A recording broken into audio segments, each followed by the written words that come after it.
తిరుపతి జిల్లా వాకాడులోని సోమవారం వైఎస్ఆర్ పార్టీ తిరుపతి జిల్లా అధ్యక్షులు నేదురుమల్లి రామ్కుమార్ రెడ్డి నివాసంలో నూతన సంవత్సరం వేడుకలు ఘనంగా జరిగాయి. పలువురు నాయకులు, కార్యకర్తలు రామ్కుమార్ రెడ్డి చేత కేక్ కోయించి నూతన సంవత్సర శుభాకాంక్షలు తెలిపారు. రామ్కుమార్ రెడ్డి నూతన సంవత్సరం కేక్ ను అందరికీ తినిపించారు. ఈ సందర్భంగా రామ్కుమార్ రెడ్డి మాట్లాడుతూ మనందరం 2024లో అడుగు పెట్టామన్నారు. అందరికీ మంచి చేసే ప్రభుత్వం రాష్ట్రంలో కొనసాగానన్నారు. ఈ వేడుకల్లో కోట, వాకాడు, ఓజిలి, చిట్టమూరు తదితర మండలాల నుంచి నాయకులు, నేదురుమల్లి అభిమానులు తరలివచ్చి రామ్కుమార్ రెడ్డికి శుభాకాంక్షలు తెలియజేశారు. ఈ వేడుకల్లో వాకాడు గ్రామ ఉప సర్పంచ్ పాపారెడ్డి రాజశేఖర్ రెడ్డి, నేదురుమల్లి ప్రసేన్ రెడ్డి, నేదురుమల్లి హిమకుమార్, దేవారెడ్డి, నాగూర్ రెడ్డి, చెన్నూరు శ్రీహరిరెడ్డి, గూడూరు వెంకటేశ్వర్లు రెడ్డి, నెల్లూరు పెంచలరెడ్డి, గూడూరు సుధాకర్ రెడ్డి, ఓజిలి, మామిడి సుబ్బారావు, వాకాడు సిఐ హరికృష్ణ, వాకాడు సర్కిల్ పరిధిలోని ఎస్ఐలు, పోలీసులు తదితరులు పాల్గొన్నారు.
పనులు చేసామని నమ్మకంతో 24లో అడుగు పెట్టాం.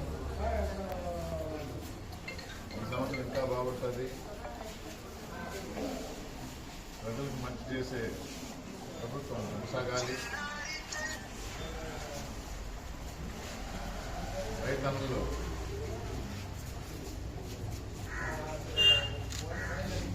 వర్షం అనేది లోటు లేకుండా 5 సంవత్సరాలు ప్రభుత్వం 5 సంవత్సరాలు నడిపారు. సంక్షేమ పథకాలు డబ్బులు ఇవ్వటమే కాకుండా పేదల బ్రతుకుల్ని బాగు చేసింది. అవసరాలను గుర్తించి అందుబాటులో ఉన్న ప్రభుత్వమే వైఎస్ఆర్ కాంగ్రెస్ పార్టీ ప్రభుత్వం.